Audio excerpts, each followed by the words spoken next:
Olá pessoal, tudo bem? Na aula de hoje nós vamos estudar as causas de lesão celular. Então existem várias causas que podem culminar numa lesão irreversível. Então só relembrando, nós temos uma célula normal, por exemplo, e dependendo do estímulo, ela pode se adaptar. Lembrem lá, hipertrofia, hiperplasia, metaplasia, ok? Então ela pode se adaptar dependendo deste estímulo. Agora, se esse estímulo for muito forte, muito intenso, ou a célula não conseguiu se adaptar, ela parte então para uma lesão irreversível. Então nós vamos ver causas dessas lesões que podem ser tanto de forma reversível quanto irreversível. Lembrando que é importantíssimo entender qual célula nós estamos falando, porque ela vai ter mecanismos de adaptações mais fortes, são células mais sensíveis, então isso é bem importante entender, tá? Mas essas causas de lesão celular, então, podem culminar numa lesão reversível, ela consegue voltar à normalidade, ou ela se adapta, ou realmente é muito forte, muito intenso, e ela vai morrer. Então, a nossa próxima aula é referente a essa parte de morte celular, que é uma lesão irreversível, obviamente, que envolve apoptose e necrose. Bom, vamos iniciar aqui a nossa aula. Nós temos aqui a primeira causa de lesão, que é a chamada hipóxia. Hipóxia, a gente pega aqui o hipo, significa pouco em latim. Então, hipóxia significa pouco oxigênio, uma pouca oxigenação. E aqui eu coloquei 3 pontos importantes que estão relacionados à hipóxia. Primeiro, isquemia. Isquemia pode ser causada, por exemplo, por uma compressão ou por algum tipo de obstrução total daquele vaso sanguíneo e não está chegando ali oxigênio. Vamos imaginar assim, ó, eu tenho um coração e ele precisa de nutrientes. Então, esses nutrientes que o coração, o cardiomiócito precisa, ele é levado a partir das coronárias. Se eu tiver uma obstrução completa, vamos supor que a pessoa tenha aterosclerose, esse mecanismo vai acontecer então de interrupção.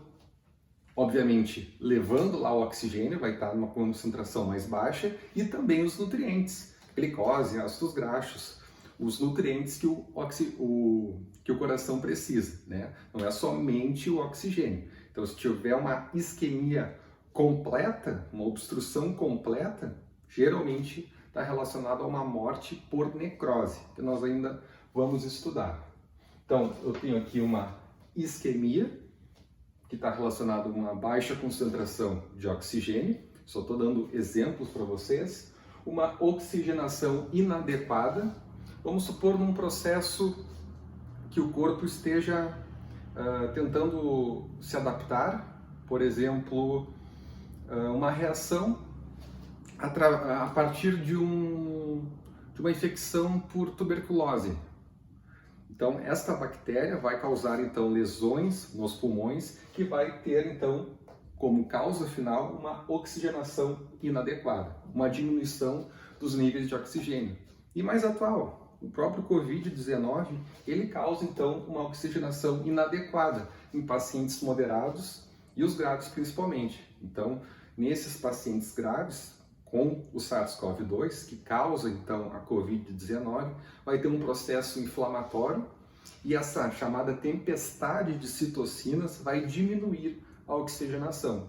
Diminuindo a oxigenação, tem a dispneia, a síndrome respiratória aguda grave e, em alguns casos, né, mais ou menos a letalidade no Brasil atualmente é em torno de 4,7. Então é uma taxa bem alta, né? E essa taxa está relacionada também muito à subnotificação. Então, nesses exemplos, tuberculose ou próprio Covid, em casos graves, estão relacionados a uma oxigenação inadequada. Outro caso de causa de hipóxia é o chamado transporte ineficiente. Transporte ineficiente a gente pode lembrar, primeiramente, da anemia falciforme, onde tem uma mutação na cadeia beta da hemoglobina, e essa cadeia beta da hemoglobina então substitui, melhor dizendo, um aminoácido que é o glutamato por valina. Isso modifica essa subunidade beta, que não consegue transportar oxigênio, a hemoglobina como um todo, porque ela muda a sua forma e o transporte fica ineficiente. Então aqui um transporte ineficiente, a gente pode ter como exemplo, né, a anemia falciforme ou até mesmo a anemia ferropriva, que é uma deficiência de ferro e tu tem dificuldade em carregar o oxigênio, porque o oxigênio liga-se exatamente no grupamento M da hemoglobina. Então a hemoglobina tem 4 subunidades e cada uma delas vai ter um grupamento M, que o átomo central é o ferro. Logo, se eu não tenho ferro ali dentro, como é que eu vou carregar o oxigênio? Não dá. Então até a própria coloração do sangue, que é vermelho, ela se dá então pela ligação do oxigênio na forma ferrosa, ferro mais 2, com oxigênio, e isso dá coloração avermelhada. Se eu tenho pouco oxigênio, eu tenho uma coloração mais azulada. Então essa é a diferença do sangue arterial e venoso principalmente. Ok? Então nós temos aqui algumas causas relacionadas a uma baixa dos níveis de oxigênio. Ok? Bom, reações imunológicas eu coloquei aqui no cantinho. Até como exemplo, o próprio Covid-19 vai ter uma grande concentração ali de células inflamatórias tentando combater este novo coronavírus, né? E essas reações de imunocomplexos ou de inflamação exacerbada também causam lesões. Outro exemplo aqui de reações imunológicas que levam também a lesões celulares é a artrite. A própria artrite reumatoide, que é a mais comum, é uma causa de lesão. Então esses imunocomplexos podem causar, às vezes até problemas maiores como doenças renais relacionadas a imunocomplexos. Quando eu falo imunocomplexos, é a ligação antígeno-anticorpo. Agentes físicos, olha só, aqui eu tenho uma célula, tá vendo aqui? E aqui eu tenho um estímulo, a lesão. Então aqui eu tenho calor exacerbado, frio, também são causas de lesão, radiação, isso pode causar danos principalmente aqui no nosso DNA, então isso também é importante, tá relacionado. Choque elétrico, até botei uma caveirinha aqui do Seu Madruga, ó, do Prerigo, quem não conhece, não viu, bota no Google lá, Seu Madruga, aula choque elétrico, né? Vocês vão ver essa caveirinha, que significa Prerigo. Tá bom? Então esse choque elétrico, obviamente depende muito da potência, né? Mas obviamente pode causar lesões celulares e muitas vezes está relacionado ao óbito, né? Então nós temos aqui agentes físicos que vão causar uma lesão direta à célula e vai causar então problemas bem importantes, né? E aqui eu destaquei a radiação com um efeito no DNA. Então até eu vi agora, pouco tempo atrás, tinha uma relação de formas de prevenção do SARS-CoV-2, né, do novo coronavírus, que era relacionado aqui com o ultravioleta, ou seja, tu coloca lá o ultravioleta e tu elimina esse vírus. A estrutura, né, que é envelopada, que é a mesma aquela que é prevenida com a lavagem de mãos ou álcool gel, pelo ultravioleta tu consegue combater a infecção desse novo coronavírus. E daí surgem, né, pessoas que não sabem interpretar, de má fé ou por ignorância mesmo, mostrando que, então se as pessoas, se isso previne o novo coronavírus, né, em superfícies, objetos, a pessoa pode ter um banho lá de ultravioleta e prevenir contra essa doença. Não, né, pessoal? Afeta aqui o DNA, pode induzir ao câncer, por exemplo. Então, ter muito cuidado nisso aí, tá bom? Agentes químicos e drogas também são causas de lesão celular. O tabaco já é bem sabido, né, pela literatura. O álcool, com diversos mecanismos relacionados então à frequência e também à quantidade ingerida. Medicamentos, muitos desses medicamentos eles são metabolizados no fígado e o fígado, através do metabolismo chamado de citocromo P450, gera a produção de muitos radicais livres, que também vão causar danos às células. Então aqui são alguns exemplos, eu sempre estou colocando exemplos e mostrando para vocês. Então, tabaco, álcool, medicamentos. Aqui outra causa, ó, agentes infecciosos, que são os patógenos, vírus, bactérias, fungos, protozoários, vermes. Então, esses agentes infecciosos, obviamente, podem causar danos. Tá? Esse eu acho que é o mais tranquilo de entender, né? Anormalidades genéticas, então, às vezes a pessoa tem uma alteração cromossômica específica ou uma translocação que pode predispor, por exemplo, a leucemia, como o cromossomo Filadélfia. Então, é uma translocação que induz esse tipo de câncer nas células hematológicas, por exemplo, tá? Então, anormalidades genéticas também como causas de lesão. E aqui, por fim, desequilíbrios nutricionais. O que eu quero dizer isso com desequilíbrios nutricionais? A falta de nutrientes, por exemplo, uma deficiência proteica, que tem um nome bem esquisito, que é chamada Kwashiorkor. Isso mesmo. Vocês podem colocar lá no Google, o Google corrige, porque tu vai escrever errado, até eu não sei exatamente a sequência ali, como é que se escreve isso, mas é Kwashiorkor. E daí é uma deficiência proteica. Então, muitas crianças que não têm ingestão adequada de proteínas vão ter essa síndrome. Ou o próprio marasmo, que é uma deficiência calórica. Então, não somente falta proteínas, mas falta carboidratos, falta lipídios, falta tudo, tá? Então, essa diferença pode causar, obviamente, lesões, desequilíbrios nutricionais, tá? No caso da Kwashiorkor, eu tenho uma deficiência proteica, mas tu não tem uma deficiência calórica.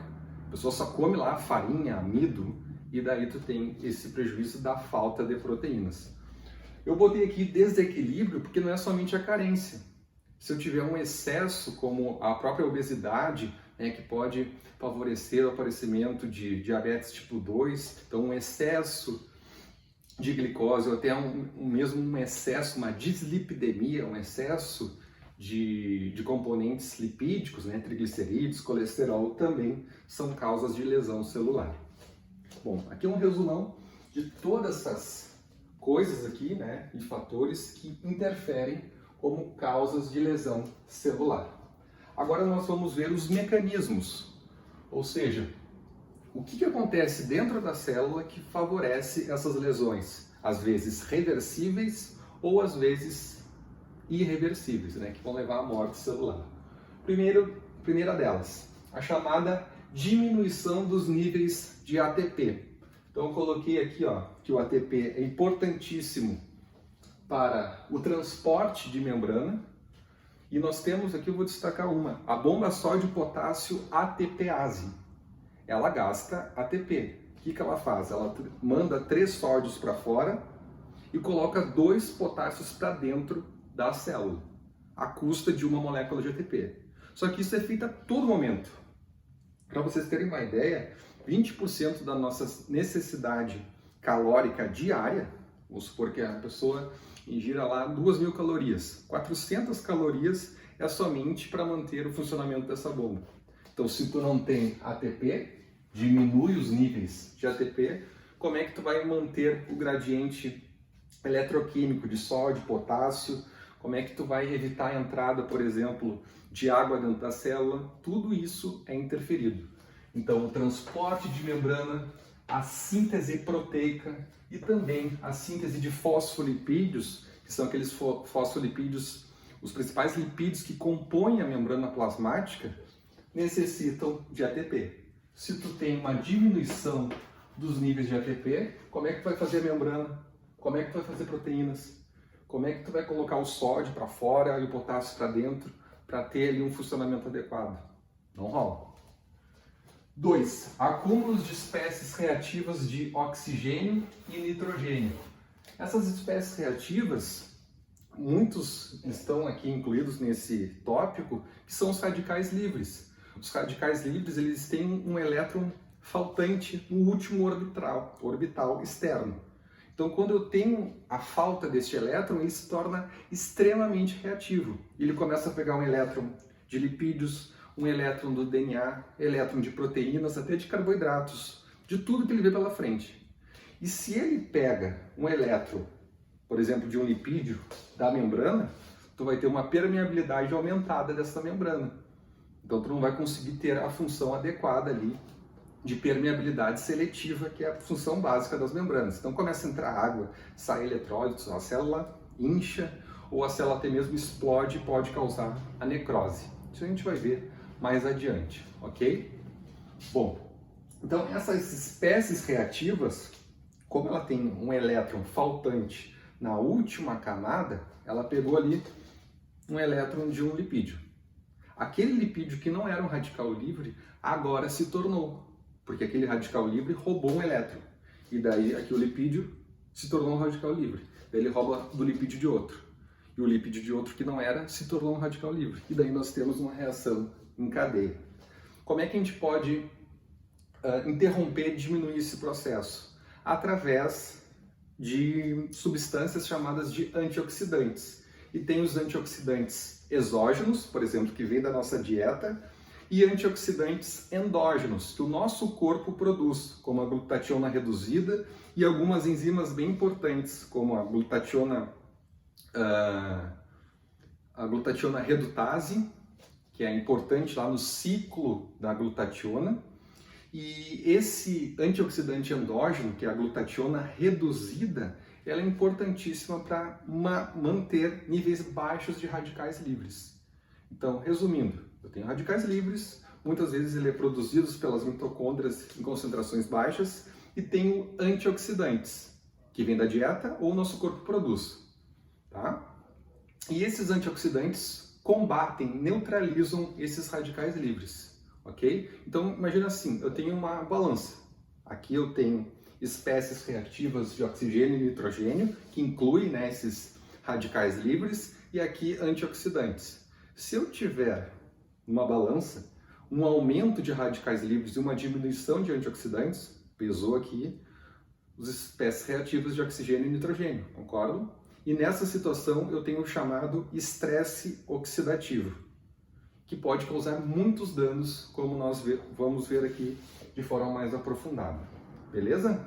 Então, a gente está vendo aqui de forma bem detalhada o que está causando lesões nas células. Diminuição de ATP, formação de radicais livres através dessas espécies reativas de oxigênio e nitrogênio, formação de ânion superóxido, peroxinitrito, bom, tem uma grande quantidade de substâncias aí. Perda da homeostasia do cálcio. Para vocês terem uma ideia, eu consigo estocar cálcio no retículo endoplasmático, ok? E eu tenho uma quantidade muito baixa, mas muito baixa mesmo, de cálcio no citosol. Se eu comparar o cálcio do citosol daqui, ó, com o cálcio daqui fora, extracelular, aqui eu tenho uma quantidade 10.000 vezes menor que do lado de fora. Por quê? Porque o cálcio, ele consegue ativar muitas enzimas. Por exemplo, o cálcio consegue ativar proteases, fosfolipases. O que são essas enzimas? Deixa eu explicar. Proteases são enzimas que quebram proteínas. Fosfolipases, quebra esses fosfolipídios aqui da membrana plasmática. Então, quando eu tenho um aumento dos níveis de cálcio, perda da homeostasia, que o normal é bem baixinho. Quando começou a aumentar, esse cálcio ligou e ativou essas enzimas. Então, a fosfolipase quebra fosfolipídios, desmancha a membrana. Proteases quebram proteínas. E a célula é feita de uma quantidade bem grande de proteínas com diversas funções. Endonucleases também são ativadas pelo aumento do cálcio citosólico. Então começa a quebrar o DNA. Então a célula vai se desmanchando. Então tudo depende da quantidade e a intensidade de todos esses fatores aqui para ser uma lesão reversível ou irreversível. Defeitos na permeabilidade da membrana plasmática. Notem que tem muitas coisas correlacionadas. Se eu tiver uma diminuição da ATP, eu vou diminuir fosfolipídios, não vou sintetizar. Eu vou ter uma perda, um defeito na permeabilidade seletiva. Vai conseguir entrar substâncias que antes eram bem reguladas dentro da célula e agora pode entrar outras moléculas. E isso interfere aqui de forma bem importante na permeabilidade da membrana plasmática. E outro mecanismo importante, que aqui eu coloquei irreversível, quando eu tenho dano mitocondrial. Então, essa lesão mitocondrial aqui, eu vou ter uma disfunção, eu vou formar vacúolos. Então, notem, aqui eu estou explicando esses mecanismos complexos. Aqui, para cima, eu tenho a mitocôndria e aqui eu tenho como, no meu esquema aqui, o citosol, ok? Então, vamos ver aqui um resumão de todos esses fatores. Hipóxia, a gente viu lá que era pouco oxigênio. Esse pouco oxigênio intracelular acaba interferindo aqui, ó, a ausência, esse aqui é o meu símbolo de ausência, de fosforilação oxidativa. Então lembrem lá, o oxigênio é o receptor final de elétrons. Ele recebe 4 elétrons para formar a chamada água metabólica e vai formar lá o gradiente eletroquímico para a produção de ATP. Se eu tenho pouco oxigênio, como é que eu vou receber esses elétrons, formar esse gradiente? Não dá. Então eu vou diminuir a formação de ATP. Se eu tenho uma diminuição dos níveis de ATP, eu vou ter um edema. Pensem lá naquela bomba só de potássio ATPase, que gasta bastante energia que eu comentei com vocês. Se eu tenho uma diminuição dos níveis de ATP, eu tenho uma diminuição da atividade da bomba só de potássio ATPase, ela não consegue bombear os 3 sódios para fora, nem os 2 potássios para dentro. E quando eu não consigo bombear o sódio para fora, eu tenho um efeito osmótico que acabo puxando a água de fora da célula aqui para dentro. Então ela vai ficar edemaciada, ela vai ter um acúmulo de água. Isso vai depender muito de quão caiu aqui os níveis de ATP, para ser reversível ou irreversível, tá? Mas geralmente quando eu tenho essas lesões pontuais nas mitocôndrias, são de caráter irreversível. Bom, a célula, a maioria das células que tem mitocôndrias, elas produzem ATP basicamente em grande quantidade nas mitocôndrias. Mas tem células que não têm mitocôndrias. Como assim? Por exemplo, as hemácias, elas não têm mitocôndrias. Elas têm somente o citosol ali e também não tem núcleo. Então a principal fonte energética é a glicólise anaeróbica. Agora vamos imaginar que uma célula mitocondrial sofreu lesão, só que ela está tentando se adaptar ali, está naquele momento ainda reversível. O que vai acontecer? Ela vai ativar a glicólise anaeróbica. Ela vai consumir lá a glicose e vai produzir lactato. Então qual é a diferença da glicólise anaeróbica para aeróbica? Uma é sem oxigênio, anaeróbica, e a aeróbica utiliza aqui a maquinaria da mitocôndria, ok? Então se eu tenho um defeito aqui na mitocôndria, eu vou começar a ativar isso aqui. E essa glicólise anaeróbica aumenta a síntese de lactato. Essa rota aqui, ela produz menos ATP, só que é o que tem. Já que não tem a mitocôndria ali, vão produzir menos, pelo menos produz um pouquinho. Essa é a intenção da célula, sobreviver.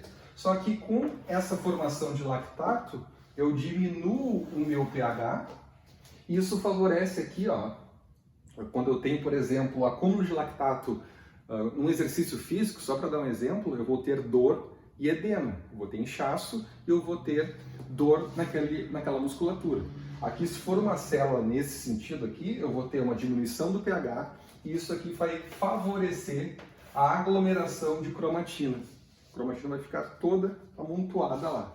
E isso também é uma causa aqui de lesão, né? Um mecanismo relacionado. Eu também tenho aqui, com uma diminuição dos níveis de ATP, um descolamento dos ribossomos, no retículo endoplasmático rugoso. Então, nessa região eu tenho os ribossomos que vão fazer ali a síntese proteica. Se eu não tenho energia, eu não consigo unir um aminoácido no outro. Eu não faço proteínas. Então, se eu não faço proteínas, a célula não consegue sobreviver. Então notem, quando eu tenho uma lesão mitocondrial, o negócio vai ficar irreversível e de forma que a célula vai morrer, né? Por apoptose ou por necrose. Muitas vezes proteínas aqui da mitocôndria, por exemplo, o citocromo C, que é importante lá na cadeia de transporte de elétrons, ele vai ser retirado da membrana mitocondrial interna, essa partezinha aqui, ó, e vai ir para o citosol, que é essa parte de baixo. E quando isso acontece, ele ativa caspases. Caspases são enzimas, que nós vamos estudar mais para frente, que ativam a apoptose, a morte celular programada, ok? Então, quando afeta aqui a mitocôndria, realmente tem uma grande dificuldade da célula sobreviver. E de forma que tem uma lesão mais acentuada, né? Eventualmente isso não tem solução, é irreversível. E aqui, ó, eu tenho também, a partir desses mecanismos, a chamada tumefação dos lisossomos. Essa tumefação significa bolhas, tá? Relacionadas até ao próprio edema. Então, essa tumefação, ela libera enzimas lisossomais, as chamadas hidrolases ácidas, que vão fazer a digestão enzimática. Então, a gente já tinha visto lá que o cálcio ativava muitas enzimas que comem lipídios, que comem DNA, comem nesse sentido que eu expliquei, de hidrólise, tá? E aqui as enzimas lisossomais também vão acentuar esse processo. Então elas vão digerir proteínas, lipídios, nucleotídeos e daí eu não tenho muito para onde correr. Então depende muito da intensidade, se eu tenho uma lesão reversível ou irreversível. E como eu comentei, a mitocondrial geralmente é desse processo aqui. Certo, pessoal? Recomendo fortemente a leitura do capítulo 1 do livro Robbins de Patologia Básica. Lá tem todas essas imagens, textos que vão complementar e vão fazer vocês entenderem mais sobre as causas de lesão celular. Até mais!